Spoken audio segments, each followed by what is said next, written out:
Bom, vamos então retomar os nossos trabalhos. Eu dou as boas-vindas ao Dr. Joaquim Paulo, que aqui está em representação da Deloitte e que está acompanhado pela doutora Joana Serra.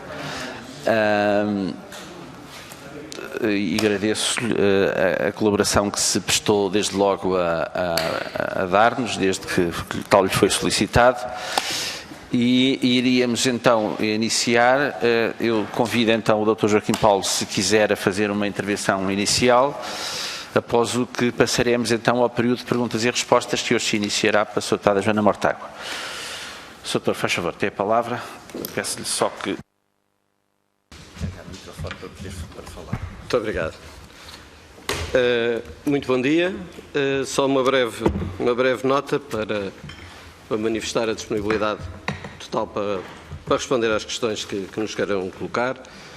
Segundo entendo, o motivo principal da minha presença aqui prende-se com o relatório da auditoria forense que terá sido disponibilizado à Comissão, que reporta um trabalho realizado entre setembro de 2013, de facto começa a 29 de agosto, e março de 2014, e que se reporta ao período entre 2007 e 2012. Trata-se de um trabalho de análise de um conjunto de operações, de transações, de operações bancárias de crédito muito concreto, envolvendo 36 operações, que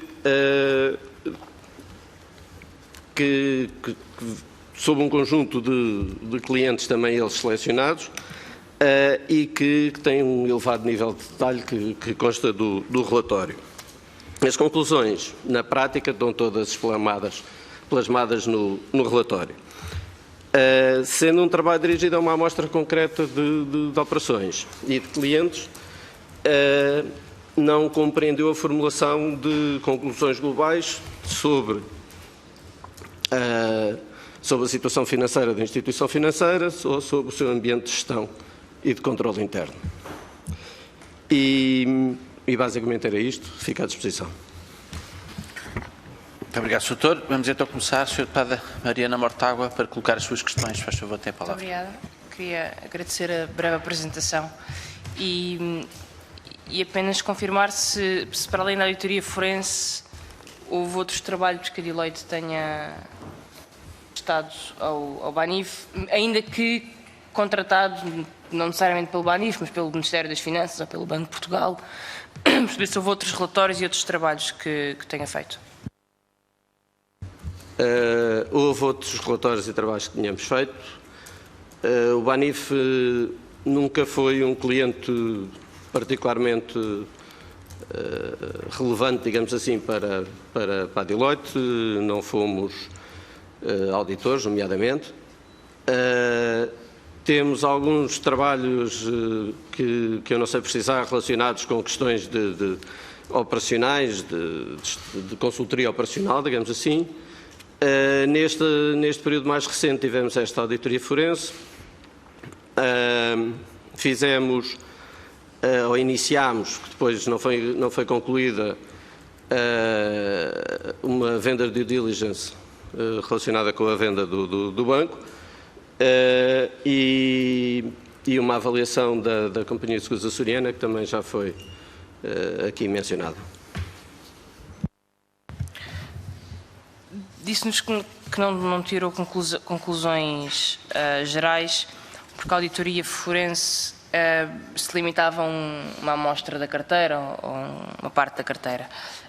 Especificamente, qual era a dimensão da carteira que foi alvo de análise da auditoria forense? Foram operações específicas? Ou qual é o montante comparado com a total da carteira de crédito ou comparado com os capitais próprios, só para termos uma noção do tamanho da dimensão do problema, digamos assim? Peço desculpa. Portanto, a carteira, as operações analisadas são sobre um conjunto, são 36. Eu acho que não tenho aqui totalizadores do valor, portanto não sei quanto é que é o valor global que envolve, porque a seleção da carteira não foi feita numa lógica de representatividade sobre sobre a carteira global. A seleção da carteira foi feita com base num critério da amostragem seletivo, digamos assim, que tinha a ver com clientes. Foram selecionadas as principais transações de um conjunto de clientes que obteciam ou que tinham um conjunto de características, nomeadamente níveis de imparidade, repetições de operações, reestruturações de operações e, portanto, não foi feito na perspectiva global. Eu não tenho utilizadores, não consigo dizer o valor global. E, no geral, estas operações reportam ao período pré-intervenção e, portanto, pré-2013, ou foram operações que já foram efetuadas, ainda que renegociações ou refinanciamentos depois de 2013? São operações vivas no período entre 2007 e 2012. Algumas geradas nesse período, outras mais antigas. Há algumas específicas daquelas que estão no relatório. Na página 15 mencionam a aprovação de operações a um cliente que nós não sabemos quem é, quando se ensina a avaliação dos ativos, não obstante as correntes alertas do analista de crédito para as necessidades de atualização destas avaliações e condicionamento da aprovação das propostas à realização de novas avaliações.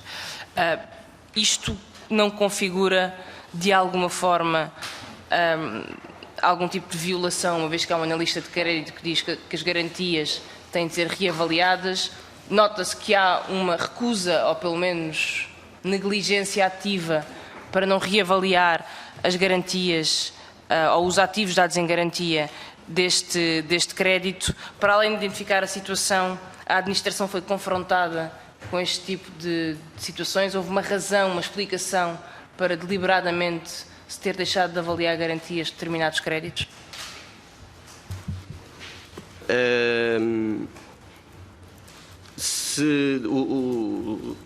No decurso do trabalho, o tipo de procedimentos executado foi de recolha factual de informação.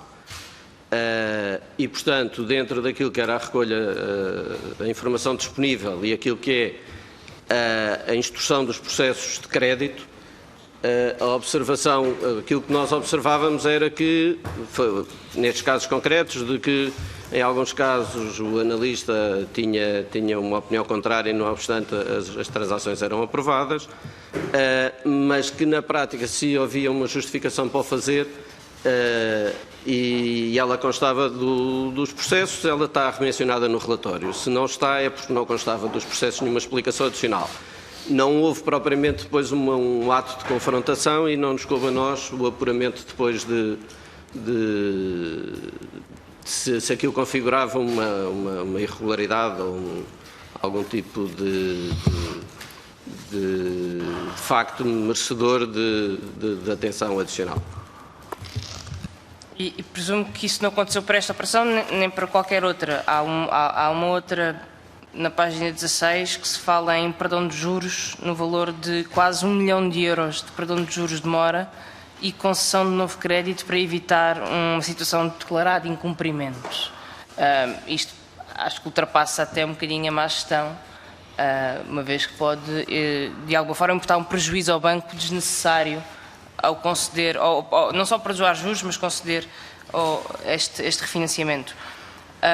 Já nos disse que não houve grandes consequências ao nível disciplinar ou de confrontação nem contraditório sobre estas operações.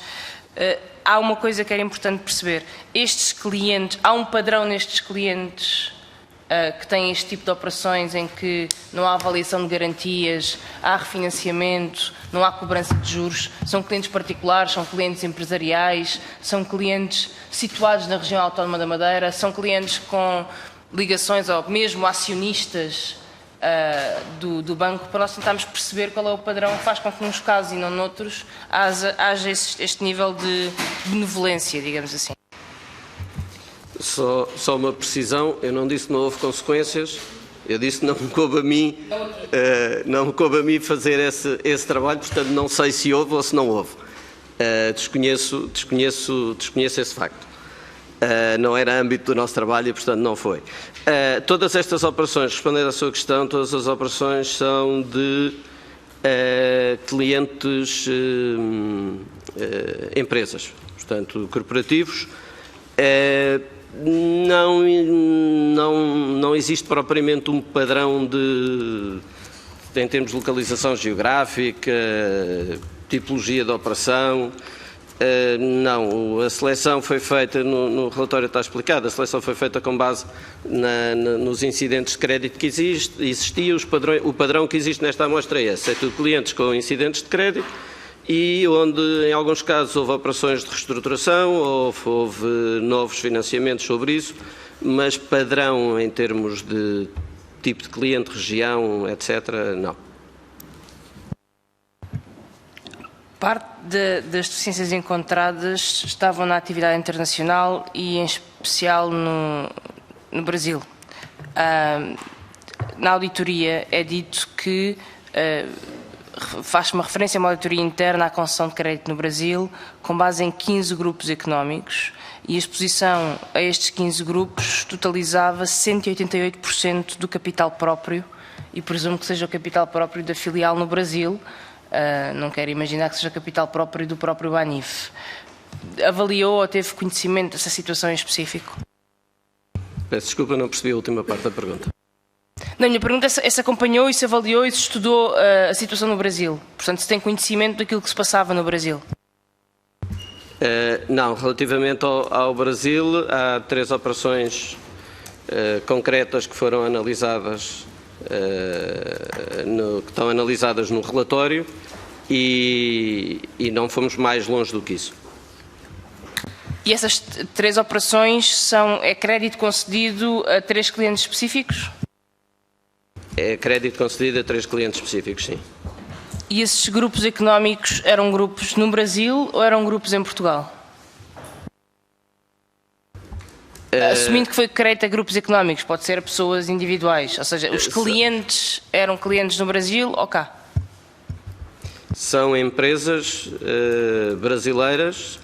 Se não lhe sei responder se eram grupos económicos brasileiros, eu presumo que sim, mas não tenho essa precisão, mas sei que são empresas brasileiras. Nas páginas 271 e 272 do relatório, há uma referência a várias operações de financiamento subsidiárias no exterior, cujos processos de análise apresentavam várias lacunas. Havia uma série de linhas de crédito hipotecário nos Estados Unidos, que foram revistas em 2012, e estas operações, e tinham operações de crédito associadas que tinham sido inicialmente aprovadas pelo Banif nas Caimão. E a minha pergunta é que operações eram estas, porque é que elas merecem uma menção no relatório e porque é que as operações passavam pelo Banif Cayman?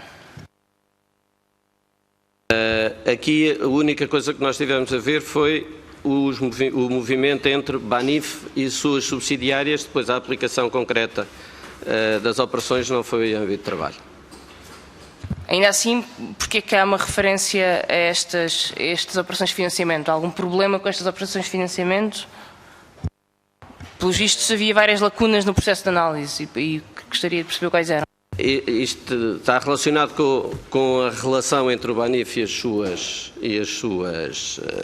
filiais, as suas participadas, e, portanto, e o que tivemos a verificar é qual o nível, e é o título deste capítulo, é a monitorização da atividade das filiais. E, portanto, o que se conseguia perceber é que havia financiamento, a exceção do Brasil, que tinha algum financiamento via atividade própria, as restantes eram financiadas através do balanço do Banif, na prática, e que sobre isso depois o nível de controle sobre as operações e a aplicação concreta dos financiamentos era escasso, digamos assim. As operações em concreto, onde era depois feita a aplicação do financiamento às filiais, não foi analisado.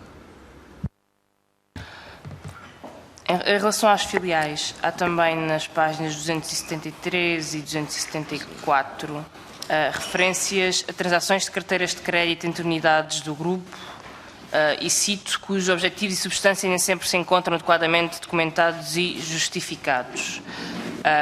Este assunto já foi, aliás, levantado Ernst & Young em 2010, que também falava das vendas de ativos a partes relacionadas, colocando algumas reservas, não necessariamente reservas nas contas, mas algumas reservas a estas operações. E, portanto, gostaria de perceber o que é que estava aqui em causa especificamente nestas transações de carteiras de crédito entre unidades do grupo em jurisdições diferentes, qual era o objetivo destas operações, se o objetivo era maquilhar de alguma forma as contas, nomeadamente do crédito no Brasil, se era retirar coisas do balanço, qual era o objetivo destas operações? Não sei se quer colocar já mais alguma questão ainda. Há uma última questão. Há uma Mas última então, questão. pessoal, se eu estou a responder a esta, depois colocará brevemente, apesar de já ter terminado o seu tempo, mas... Não posso fazer como preferir. Doutor, faz favor. O objetivo, propriamente dito, dessas transações, não sei responder. Saberá a gestão do banco na circunstância. Essas operações, aquela que nós analisámos tinha a ver precisamente com os créditos anteriores, que compreendia a venda a passagem de carteira de crédito gerada no Brasil e que estava parqueada, digamos assim, no balanço do Brasil para outras filiais em outras jurisdições, com a indicação que essa consta do relatório que em alguns casos isso permitiu pontualmente, porque depois é revertido mais tarde, a redução de provisões em termos do conjunto do grupo. E, portanto, havia transferência de créditos, e vou concluir, para reduzir provisões. Na página 279, a Deloitte refere que os incumprimentos jurídicos encontrados deveriam ter algum tipo de imputação de responsabilidade ao Conselho de Administração face à dimensão do aparente desrespeito pela regulamentação. E isto parece uma conclusão, de alguma forma, um bocadinho mais grave do que os incumprimentos que aqui nos relatou, pelo menos ainda que superficialmente. E finalmente, a minha última questão diz respeito à exposição a acionistas. Se foi avaliada a exposição do Banif aos acionistas, nós sabemos que durante muito tempo o Banif excedeu estes limites de exposição e gostaria que nos pudesse clarificar de alguma forma esta exposição aos acionistas, quem eram os principais contrapartes e se estes limites foram de facto excedidos ao longo do tempo.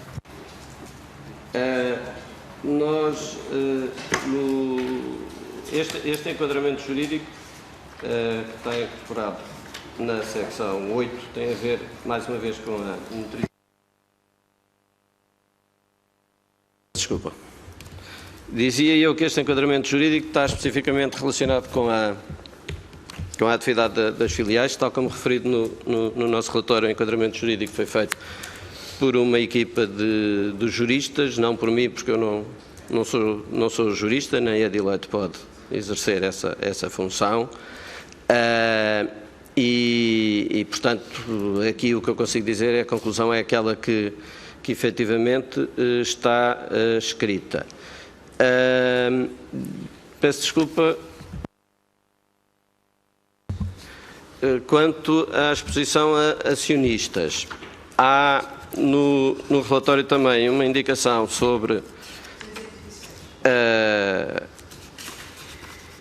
a análise do cumprimento do artigo 109 e aquilo que se verifica, houve neste período aqui alguma troca de correspondência entre o banco e o Banco de Portugal e de alguma troca de argumentação relativamente à abrangência de algumas entidades para efeitos da aplicação do artigo 109 e aqui o quadro da página 286 o que demonstra é que, incluindo todas as entidades abrangidas pelo artigo 109, de facto, a partir de setembro de 2010 o banco estava em incumprimento.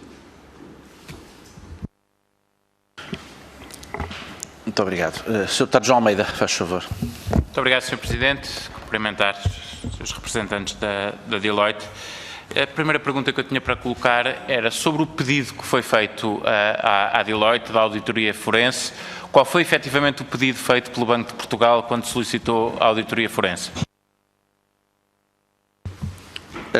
O pedido do Banco de Portugal foi para procedermos à análise de um conjunto de operações de concessão de crédito com vista à análise do cumprimento dos procedimentos de análise de risco, de monitorização de risco de crédito, cumprimentos relativamente à contratualização das operações, o seu registro nos sistemas, enfim, para uma amostra concreta de operações de crédito a selecionar, o objetivo era fazer, no fundo, a análise do cumprimento dos regulamentos do banco, desde o momento em que o crédito era concedido até à sua liquidação, se fosse o caso. Peço desculpa, eu percebi agora que era de operações de crédito a selecionar. Queria só esclarecer se aquilo que foi pedido pelo Banco de Portugal e, portanto, a lista, já percebemos que havia uma lista, se a lista era de entidades ou se era de operações. E, portanto, se havia à partida uma delimitação das operações de crédito que a Deloitte ia analisar, ou se havia de entidades e depois a Deloitte escolheria quais eram as operações que analisava. Não.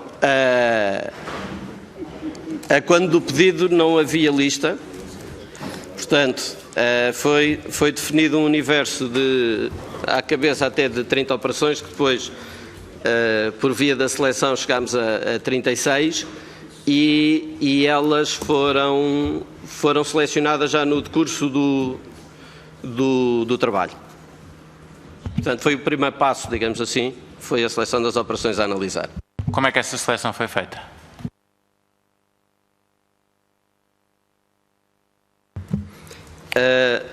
Na página 5 do relatório tem um resumo dos pontos relevantes para a seleção das amostras. Portanto, ela foi feita com base nestes critérios que aqui estão e depois comprimido para chegar às 30, que não chegámos às 30, chegámos às 36, mas comprimido para chegar às 30 que se pretendia. Só um esclarecimento, estou não estranho, nós naturalmente temos prova documental, mas há matéria que precisamos em termos de prova testemunhal e, portanto, temos que perguntar para ter esse encadeamento. Relativamente a essa matéria, o que eu pergunto é, havia uma equipa residente do Banco de Portugal à época no Banif? Confesso que residente, não sei se é a expressão certa, mas havia uma equipa do Banco de Portugal responsável pela supervisão do prudencial do Banif e que acompanhava com grande, digamos, grande frequência, pelo menos, a instituição. Se era residente propriamente dito ou não, não sei responder. Muito bem. E qual foi a informação que essa equipa do Banco de Portugal deu à Deloitte e, portanto, uma vez que fazia o acompanhamento permanente e que fazia concretamente o acompanhamento deste tipo de atividade do banco, qual foi a informação que o Banco de Portugal forneceu à Deloitte para a Deloitte poder fazer o seu trabalho de auditoria forense?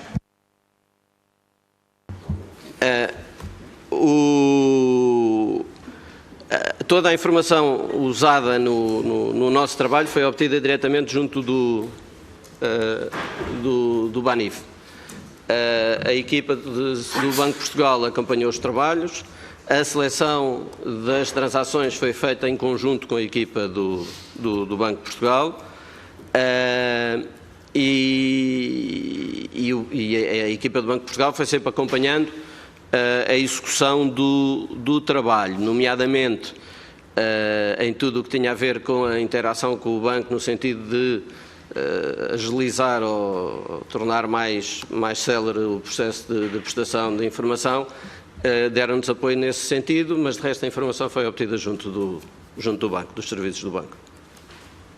Mas por opção ou porque a equipa do Banco de Portugal não tomou a iniciativa de prestar qualquer informação, uma vez que acompanhava a situação do banco, era natural que a equipa do Banco de Portugal tivesse informação sobre a situação do banco, designadamente sobre esta questão da concessão de crédito e razão pela qual pediu a auditoria forense. Era normal que tivesse informação, pode, é por opção, por independência do trabalho da auditoria forense, ter optado por não fornecer informação nenhuma para que a Deloitte fizesse o trabalho com total independência. Se foi isso que aconteceu ou não?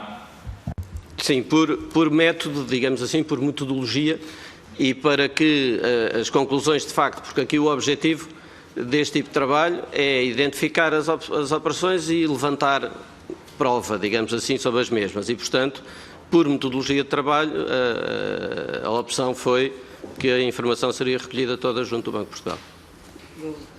Peço desculpa, do Banif. Nas 36 operações, havia operações relativas à concessão de crédito a acionistas do Banif?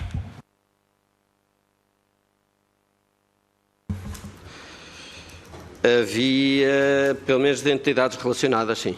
Relacionadas da estrutura acionista, sim. E havia, portanto, créditos concedidos também, quer pelo Banif no continente, nas ilhas e por sucursais do Banif noutras jurisdições? Continente, ilhas, sim, e Brasil. Malta e Bahamas, não? Não. Quando diz ilhas, arquipélagos, Madeira e Açores. Ilhas, Madeira e Açores. Não sei qual das ilhas nos Açores, na Madeira... O que relevava aqui era isso, era nas duas regiões autónomas. Não. Doutora, apesar de nos ter dito que não era objetivo da auditoria forense retirar conclusões gerais e, portanto, fazer esse apuramento, a questão é que, ao lidar com 36, uma amostra sendo representativa ou não, a ideia era ser representativa, já se percebeu, do tipo de operações de crédito que eram realizadas pelo Banif, não necessariamente representativa em volume de concessão de crédito, mas em procedimento e em tipo de procedimento. A pergunta que eu faço é que é impossível, ainda que não seja esse o objetivo do trabalho, tirar conclusões, ainda que seja só sobre aquelas 36 operações, e obviamente que a Deloitte não possa extrapolar isso para práticas do banco, é possível identificar traços comuns naquelas 36 operações, certo? Certo. E essas são aquelas que estão identificadas de facto no relatório. Quando disse não posso tirar conclusões globais, não foi esse o objetivo do trabalho e, de facto, são 36 operações no universo de uns milhares largos, não é? E, portanto, ou centenas de milhares, e, portanto, é difícil fazer a extrapolação. Agora, dentro deste conjunto de operações, há um conjunto de deficiências, chamemos-lhe assim, que são identificadas, em alguns casos são comuns às várias operações, de facto. Mais uma vez, no sentido de obtermos prova testemunhal, pode-nos dizer quais eram aquelas que constam do relatório, naturalmente, mas que era importante ouvir aqui que concretizasse quais é que eram traço comum às diversas operações de crédito que foram analisadas?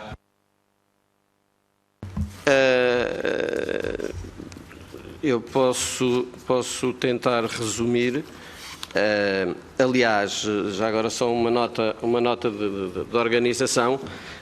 O sumário executivo está organizado por temas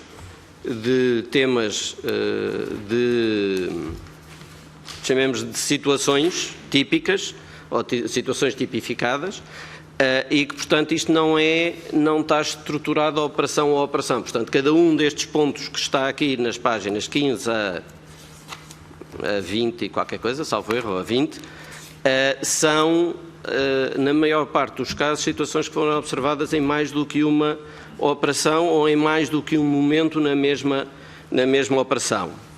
E que basicamente tem a ver quer com o processo de concessão de crédito, no que respeita à insuficiência de análise de risco ou incompleta inexistente não é o caso, mas análise de risco incompleta, situações de não seguimento, digamos assim, das conclusões dos analistas de crédito depois na aprovação das operações, algumas variações nas condições dos créditos apurados face àquilo que constava das propostas levadas a Conselho. Aqui, nesta fase do Banco, tudo ia a Conselho, à Comissão Executiva, salvo erro, e, portanto, tudo era aprovado em órgão de gestão, digamos, ao nível de comissão executiva. Um fator comum também é a incoerência, digamos assim, entre o tipo de produto contratado e a finalidade última do crédito, nomeadamente contratação de operações que, pela sua natureza, seriam de curto prazo, mas que se percebe depois que não o são. Basicamente, eu diria que estes serão os temas principais. Depois isto, ao nível daquilo que são as alterações contratuais ou reestruturações, acaba por se verificar circunstâncias mais ou menos semelhantes. Portanto, podemos concluir que, em termos de deficiências na concessão de crédito, é difícil que tenha escapado alguma, não? Há várias. Nestas operações concretas. Eu sei que a Deloitte não pode falar por mais, agora a amostra foi escolhida e, portanto, foi escolhida por quem estava no banco e pelo Banco de Portugal, que tinha a responsabilidade de supervisão e por alguma razão e nós, devo dizer-lhe para tranquilidade, o que temos apurado nesta Comissão é exatamente no mesmo sentido, portanto não é no sentido de que a amostra não seja representativa, infelizmente é no sentido da amostra ser muito representativa naquilo que diz respeito a práticas na concessão de crédito. Queria perguntar duas coisas. Destas operações, apercebeu-se da existência ou inexistência de um regulamento de concessão de crédito? Não existia, ou existia e não era aplicado, ou existia e era aplicado? Três hipóteses. A segunda questão é sobre o Conselho de Crédito. Existia, funcionava, era substituído por um órgão superior, como falou agora pela Comissão Executiva, era substituído por algum administrador que pudesse ter o poder de, por si, decidir a concessão de um crédito? Como é que isso funcionava? Já agora, só regressando um bocadinho atrás à amostra, só para dizer, a amostra da forma que foi selecionada está enviesada para os problemas, como é óbvio, não é? Porque foi para analisar clientes, operações com problemas. Portanto, por essa via estará de algum... Quanto ao que me referia, existiam, digamos que globalmente, o banco tinha os seus manuais de procedimento interno. Há uma evolução grande neste período em termos dos manuais. Esse apanhado não está especificamente feito e, portanto, eu não sei ser muito preciso sobre o assunto, mas sei que houve neste período uma evolução grande na qualidade daquilo que era os manuais do banco. As operações, nesta fase, não existia conceito de crédito e, portanto, as operações eram aprovadas em Comissão Executiva. Só uma precisão, se for possível, essa evolução dos manuais durante o período, em que fase do período é que acontece? É essencialmente após ali na segunda metade deste período, portanto, a seguir a 2010. Portanto, é depois da capitalização pública que isso acontece? Não sei a data exata da capitalização pública, portanto. Sr. Deputado, para concluir... 2000...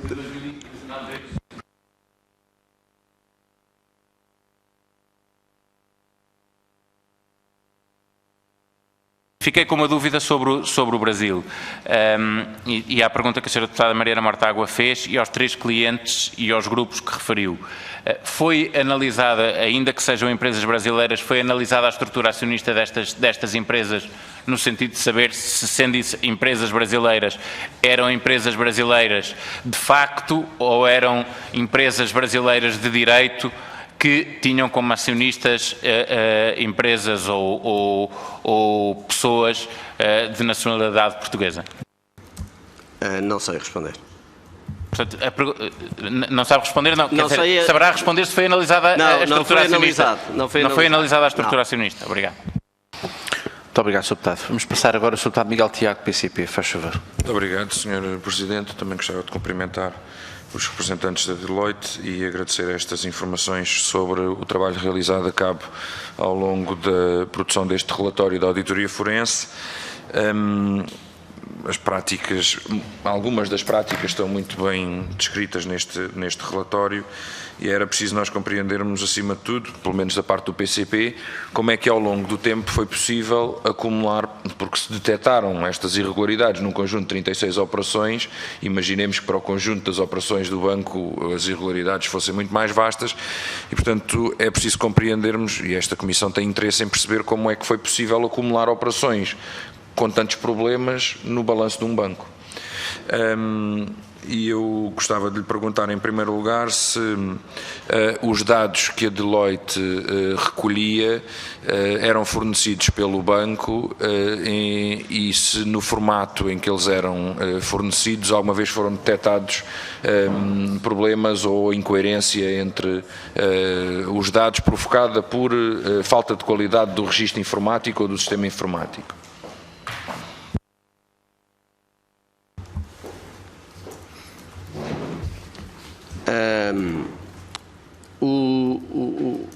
A informação foi recolhida pelo próprio banco e, portanto, em alguns casos são transações ou são operações com origens antigas, incluindo origens no antigo, salvo erro, Banco Comercial dos Açores, BCA, e, portanto, em alguns casos tiveram os serviços do banco de ir ao arquivo já morto para buscar estas operações. Agora, incoerência, e nomeadamente essas operações que eram originadas no BCA, está referido no relatório que em alguns casos não existia propriamente introdução ao histórico nos sistemas informáticos para as analisar. Mas incoerências propriamente ditas, não. Algumas das questões que aqui colocam, por exemplo, são: não é possível confirmar nem validar a consistência entre o registro das operações no sistema e a sua contratualização. Então pode haver uma incongruência, não se sabe, não é? Não é possível validar. Isto é do próprio relatório. Pode dizer... Por exemplo, na página, as incongruências e as incapacidades de validação surgem algumas vezes. Na página 16, por exemplo, diz mesmo para as operações iniciadas no BCA não é possível validar a sua consistência entre o registro e a contratualização. Isso por aquilo que eu referia. São, em alguns casos, transações com bastante antiguidade e que em alguns casos não foi possível ir buscar com precisão a origem da operação, digamos, os detalhes da origem da operação, mas são coisas de facto antigas neste caso. Daí esta consistência.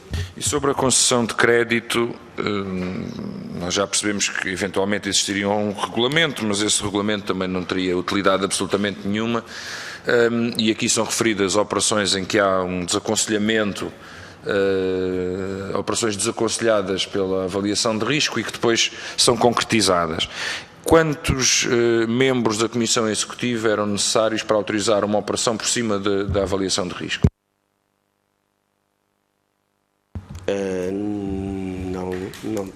Não tenho essa informação, não sei. Provavelmente teria, na auditoria aqui forense, neste momento não tenho. Mas na auditoria forense não procuraram a origem dos atos que lesaram o banco, ou só os identificaram? Portanto, por exemplo, se há uma concessão de crédito que é desaconselhada pela avaliação de risco, e ainda assim há um administrador que decide atribuir o crédito, era importante saber exatamente quem é que tomou essa decisão, quem é que assinou aquela concessão de crédito e quem é que assumiu perante ela a responsabilidade. O apuramento de responsabilidades individuais não ficou no âmbito do nosso trabalho. Portanto, ficou fora do âmbito do nosso trabalho. O nosso trabalho incluiu o levantamento dessa informação, o detalhe da documentação de suporte e do processos de aprovação, mas depois não incluiu o apuramento da responsabilidade individual. E o vosso trabalho também incluiu relações com pessoas politicamente expostas? Não.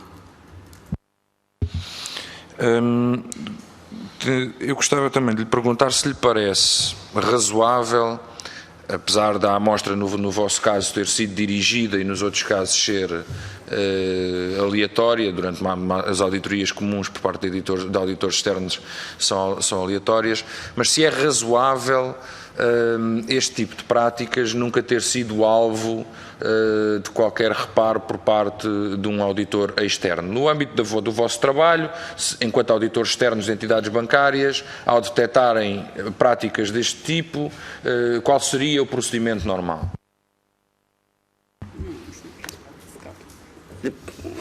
Não sei responder com precisão a isso, de facto. Porque isso não é uma auditoria financeira, é uma auditoria designada forense. Isso, na prática, deveria-se chamar mais uma investigação, se quisermos, a um conjunto de operações e, portanto, como não tenho também a visão global do banco, não sei de que forma é que isto se repercutiria numa auditoria financeira. Portanto, em boa verdade, não lhe consigo responder. Mas enquanto auditor externo não tem, e que tem que validar as contas de um banco, não tem de olhar também para as operações com imparidades elevadas ou com risco elevado, e se lhe parece que alguma destas operações já tinha sido sindicada antes, ou se no trabalho que realizaram da auditoria forense vieram a ter informação sobre alguma auditoria já realizada sobre alguma destas operações em concreto. Não vimos trabalhos dos auditores. Eu próprio não faço auditoria financeira, se quisermos, ou estatutária, e portanto, não lhe consigo adiantar mais. Como auditor, julga, no entanto, que tendo detectado numa auditoria financeira este tipo de irregularidades como as que aqui são descritas, seria natural que elas fossem indicadas no relatório de contas de um banco? Eu não faço auditoria financeira. Faço consultoria e faço este tipo de trabalhos, mas auditoria financeira não faço e, portanto, eu pessoalmente não lhe posso responder a essa questão. Pronto, mas a lei responde, a lei diz que sempre que um auditor externo detectar este tipo de falhas é obrigado não apenas a comunicar à Comissão Executiva, mas também ao Banco de Portugal e às autoridades competentes. Está obrigado por lei a fazê-lo e, apesar de não ser um consultor financeiro e um auditor financeiro, também está obrigado por lei a fazê-lo.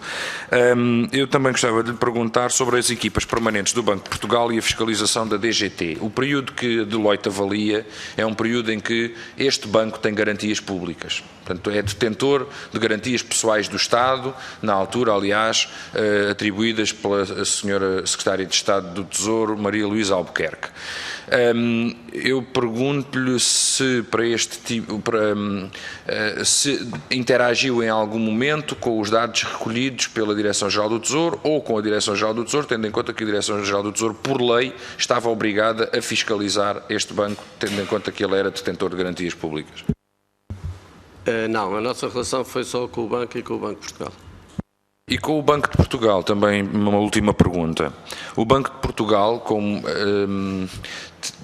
tinha condições, de acordo, enfim, com a sua experiência, haveria condições para conhecer o grau de exposição intragrupo que já se verificava no Banif? Há aqui dados para uma exposição intragrupo muito acima do razoável, aliás, muito acima do legal. Legal é mais objetivo que razoável, muito acima do legal. E o que lhe pergunto é, uma equipa do Banco de Portugal, independentemente de estar ou não permanentemente no terreno, o Banco de Portugal diz que estava, mas independentemente disso, pelo seu conhecimento da norma e das regras, deve ou não deve o Banco de Portugal também acompanhar? Tem ou não tem o Banco de Portugal que conhecer estas operações, principalmente se estiver uma pessoa dentro do banco? Ou seja, estas operações, concessão de crédito, contas calcionadas de 50 milhões de euros dadas como perdidas, muito provavelmente há amigos do grupo ou acionistas do grupo, pelo conhecimento que temos, muito provavelmente eram acionistas do grupo. O Banco de Portugal tinha ou não tinha que conhecer estas operações? Ou um banco, um dono de um banco, um acionista, um conselho executivo de um banco pode atribuir, sem dar contas a ninguém, atribuir contas calcionadas de 50 milhões de euros e depois dá-las como perdidas? Relativamente à questão da relação e do crédito concedido em entidades relacionadas, e que na página que mencionámos há bocado, onde está onde temos um quadro que faz, de facto, o apuramento do incumprimento do artigo 109, é mencionado aí um conjunto de correspondência com o Banco de Portugal, em que o Banco de Portugal, de facto, demonstra conhecer aquela situação e daí estar, na circunstância, a alertar para o respectivo cumprimento. Quanto ao restante, sobre aquilo que é os procedimentos do Banco de Portugal em termos de supervisão, eu esse aí já não consigo responder, porque é o Banco de Portugal que os conhece, não conheço os procedimentos específicos de supervisão. Muito obrigado, Sr. Deputado. Vamos passar agora ao PSD. O Sr. Deputado Pedro do Ramos, faz favor. Muito obrigado, Sr. Presidente. Tenho uma hesitação sempre no seu nome, porque tenho um amigo chamado Francisco do O e tenho sempre tendência para lhe chamar Francisco e depois tenho que rebobinar Pedro do Ramos. É de Sintes, Sr. Presidente. É de Sintes, sabe como eu sei. Provavelmente será um amigo comum. Muito bem, Presidente Câmara. Exatamente. Muito bem. Sr. Deputado Pedro do Ramos, muito obrigado, Sr. Presidente. Cumprimentar o Dr. Joaquim Paulo. Já não tenho muitas questões para lhe colocar, em todo caso. Gostava de perguntar quem é que liderava a equipa do Banco de Portugal, ou seja, com quem falaram no Banco de Portugal. Com o Dr. João Sousa Rosa e a Dra. Teresa Semedo, principalmente, e ainda o Dr. David Duarte. Muito bem. E do banco, chegaram a falar com membros do Conselho de Administração?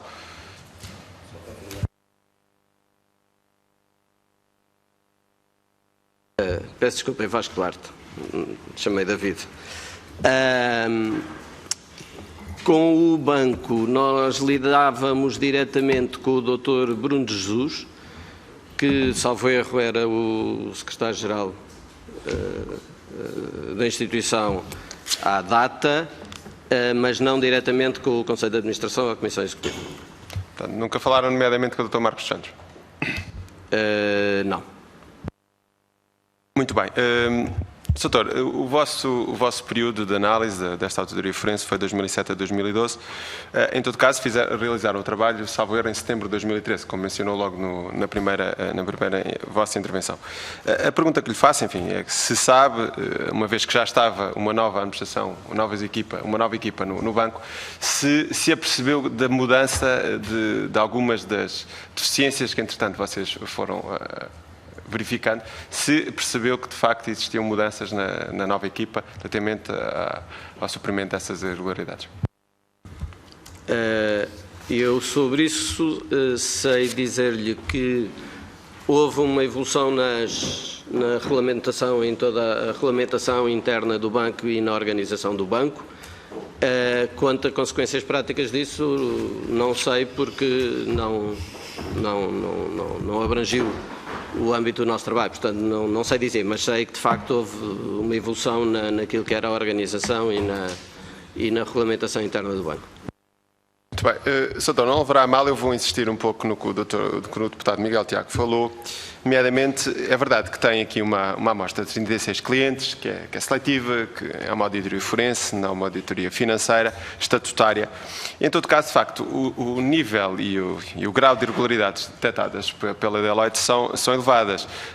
Contas correntes que passam de 20 milhões para 50 milhões, quando tinham pareceres para passar só para 40, sem garantias reais, perdão de juros de mais de 900 mil euros, dações em pagamento de imóveis sem qualquer tipo de avaliação desses mesmos imóveis, enfim. De alguma maneira, são de facto operações, estas, o tipo de irregularidades são sintomáticos. E a questão é esta: existia uma auditora externa, enfim, que, atendendo este grau de irregularidades, o que seria perceptível é que conseguisse verificar que existiam essas irregularidades. Ou seja, a pergunta é esta, muito concreta. Não se tratam de questões pontuais. São questões graves, são questões de grande dimensão que qualquer auditora provavelmente deveria ter conhecimento disso. E, portanto, eu insisto nesta questão. O Soutor já respondeu, mas a verdade é que, nomeadamente, dou-lhe outro exemplo, não existia um relatório de monitorização de crédito, só foi criado em 2012. Estas são questões, de facto, centrais. Ou seja, que isto dá para perceber que, de facto, era tudo muito aleatório e tudo sem grande rigor. Mais uma vez, não lhe consigo ser mais preciso do que fui há bocado na questão anterior. Até porque, por uma razão, posso dizer, relativamente simples, é que há critérios de materialidade e de relevância no contexto global da instituição que eu aqui não tenho informação para poder medir e que a auditoria financeira o faz, não é? E, portanto, nesse sentido, não consigo ser mais preciso na resposta. Doutor, desculpa a insistência, mas concorda comigo que, de facto, as realidades detectadas, muitas delas eram graves? Daí constarem do nosso relatório. Portanto, sim, isso sem dúvida. Agora, em termos de extrapolação para o universo da instituição, aí é que eu já não consigo fazer. Muito bem. Tiveram algum contacto com a Ernst & Young no âmbito desta auditoria? Não. Necessidade de falar com a auditora que, entretanto, tinha feito essa auditoria? Não, porque externa. Como o âmbito do trabalho era muito concreto sobre as transações, essa questão não se colocou. Não tiveram dúvida nenhuma, não sentiram essa necessidade, presumo?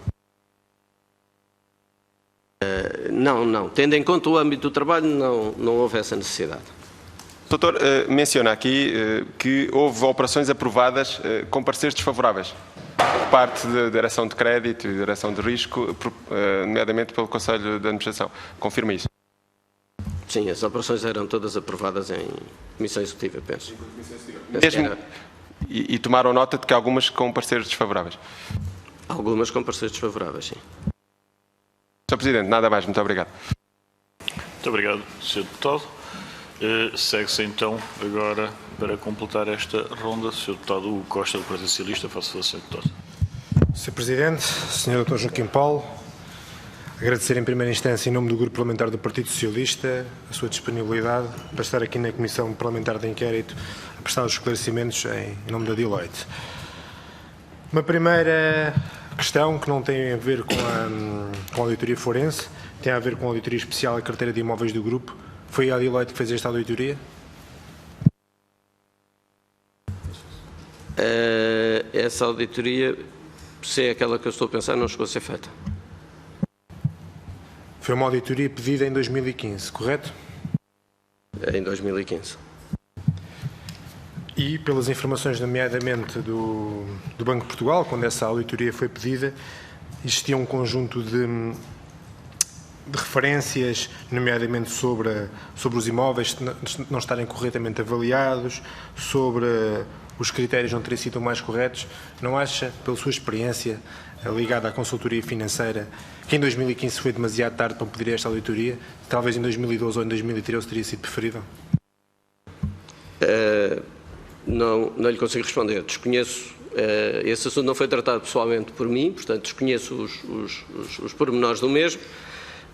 E quanto ao resto também não sei as motivações que estavam por trás desse pedido, portanto não sei responder. Certamente que em 2012 ou em 2013 poderíamos ter chegado a outras conclusões bem mais interessantes e que poderiam ter evitado alguns problemas no banco. Depois, Também a Deloitte tem responsabilidade em relação à avaliação à companhia açoriana, correto? Correto. E em relação à avaliação da companhia açoriana, como é que a descreveria?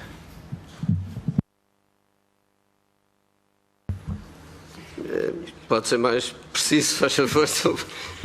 Em relação à companhia açoriana, houve um trabalho realizado sobre o banco. Também já foi aqui citado na Comissão Parlamentar de Inquérito esse trabalho, nomeadamente pelo próprio Dr. Jorge Tomé, nomeadamente que tinha sido um trabalho solicitado pelo Banco de Portugal e que tinha sido pedido à Deloitte.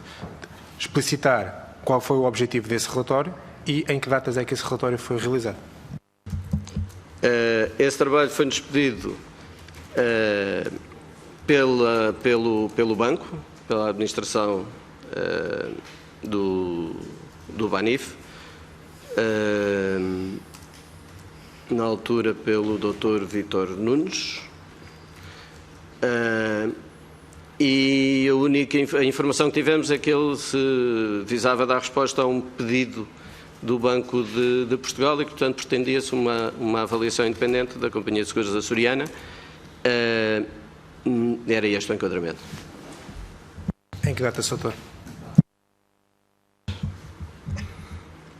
Eu não tenho a data precisa, eu sei que ele foi pedido, foi no verão, portanto foi ainda antes do período de férias de agosto, e depois o trabalho de facto foi realizado ali por alturas de setembro, fim de agosto, setembro. 2014? 2014? 14.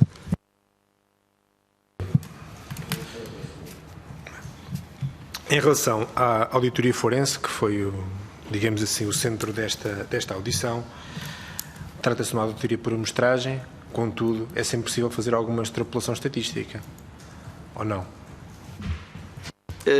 Neste caso, acho que não. Era uma amostra demasiado enviesada, e quem é que escolheu essa amostra? Foi o Banco de Portugal? Esta amostra foi selecionada com base em critérios, em conjunto com o Banco de Portugal, sim. Ou seja, esta amostra não era estatisticamente significativa? Ou se teria alguma... Não obedeceu a critérios estatísticos na definição da amostra. A amostra visava, nomeadamente, exposições com alguma relevância em termos de valor absoluto e que com mais de 25% de imparidade, enfim, com uma série de critérios que não a tornam uma amostra estatística, digamos. Em relação também a esta auditoria forense, que é uma auditoria que também vocês colocam várias limitações do trabalho, nomeadamente em relação a estas matérias, nomeadamente ser uma amostra apenas de 36 operações, existe no relatório algumas citações que eu acho que são importantes de relembrar. Operações que foram aprovadas e contratadas sem que existisse uma análise de risco de operação, aprovação de operações de crédito por parte do órgão de gestão, apesar do parecer condicionado ou desfavorável do analista de crédito. Em relação a estas duas questões, nomeadamente em relação ao Conselho de Administração tomar decisões diferentes daquela que seria o do analista de crédito, é uma situação natural na banca, pela sua experiência de consultor financeiro?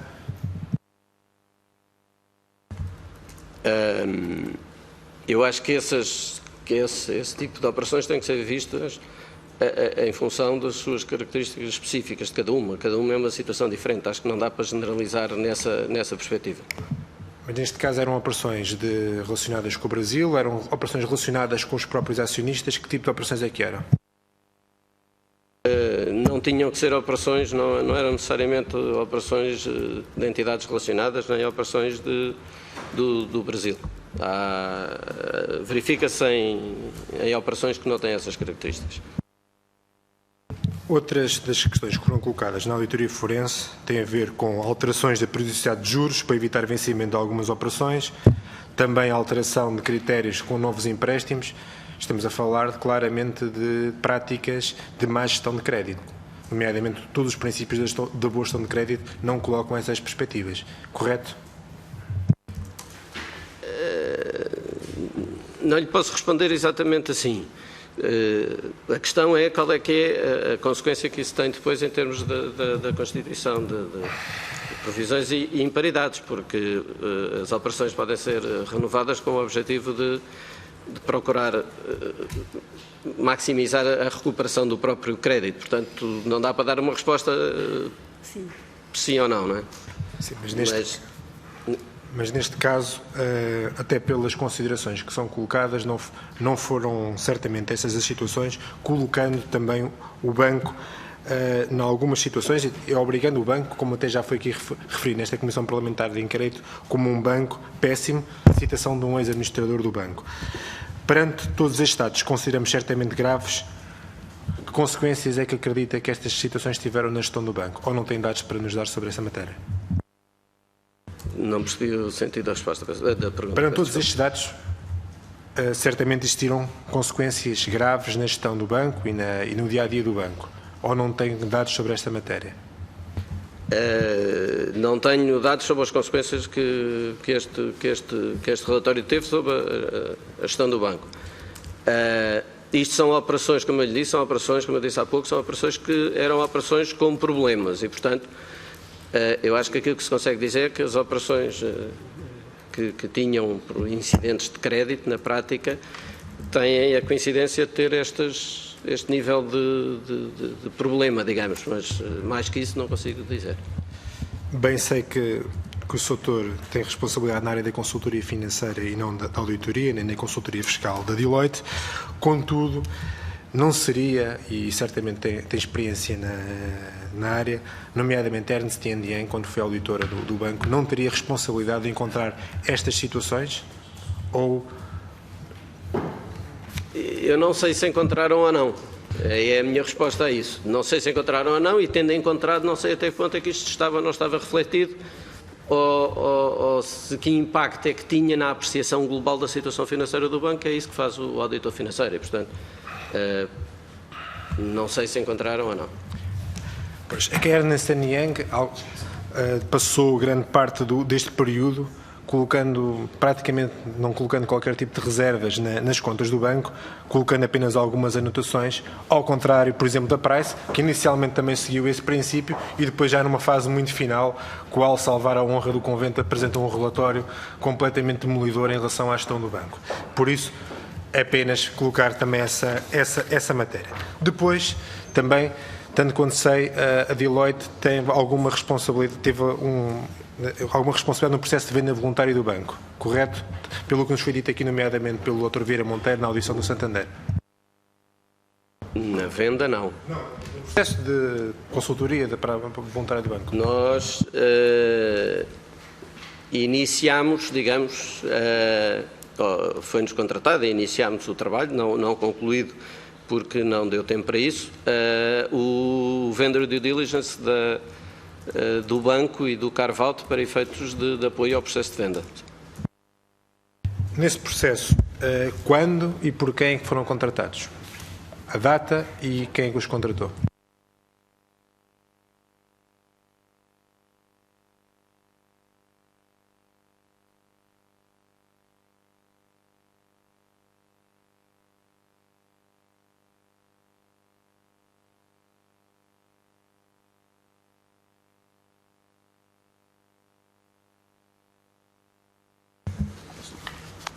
Com licença. Houve um primeiro pedido de proposta em 26/10, feito via como é que se diz? A plataforma eletrónica. Depois apresentámos, nós a esse pedido de resposta não respondemos formalmente, porque entendemos que não havia prazo razoável e o prazo pedido para fazer o trabalho também não era o adequado, portanto dissemos que não respondíamos, pediram-nos para fazer a proposta com as nossas condições, assim o fizemos e foi apresentada em 4/11.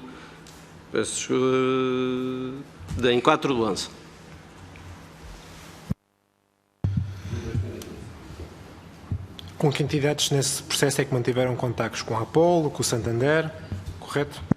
Não, só com o banco e com o N+1. A Apollo diz que recebeu, a 15 de dezembro, relatórios da Deloitte, por exemplo. Mas não foi entregue diretamente por nós. Foi... Deixe-me precisar só uma nota. Tivemos também uma conference call sobre temas fiscais em 16/12 com o Banco Santander, a pedido do Banif e da N+1.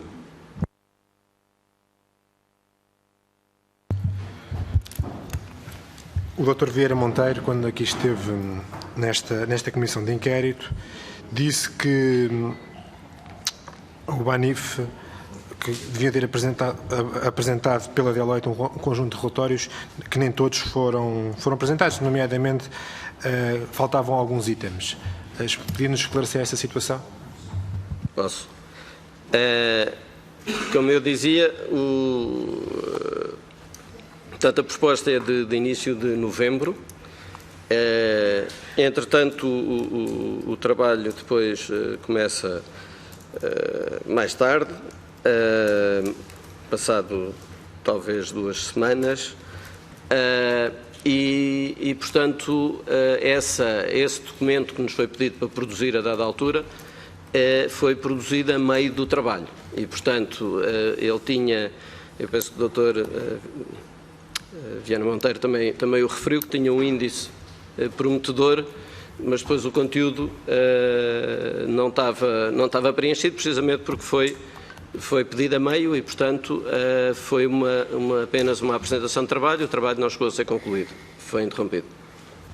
Ainda sobre essa proposta, só para concluir, a quem pediu a proposta foi uma pergunta que não respondeu anteriormente. Quem é que pediu a proposta à Deloitte? E também, para encerrar esta ronda de questões, tem conhecimento que se a Deloitte Espanha teve algum projeto de consultoria com o Banco Popular para a compra voluntária do banco, e se aconteceu, se houve alguma troca de informação com a Deloitte Portugal? Portanto, a proposta foi pedida pelo banco via plataforma eletrónica, mas pelo banco, pelo Banif S.A. Era essa a questão, não era? A segunda questão, desconheço. Obrigado. Seguir-se-ia, se houvesse inscrições, uma segunda ronda de questões. A mesa não registra inscrições e, portanto, não registrando, resta-me agradecer ao Dr. Joaquim Paulo, enquanto representante da Deloitte, a sua mandatária, a sua presença. E, senhoras e senhores deputados, teremos então a próxima reunião às 3 da tarde, que será presidida pelo Sr. Deputado Marcos Guedes. Até já.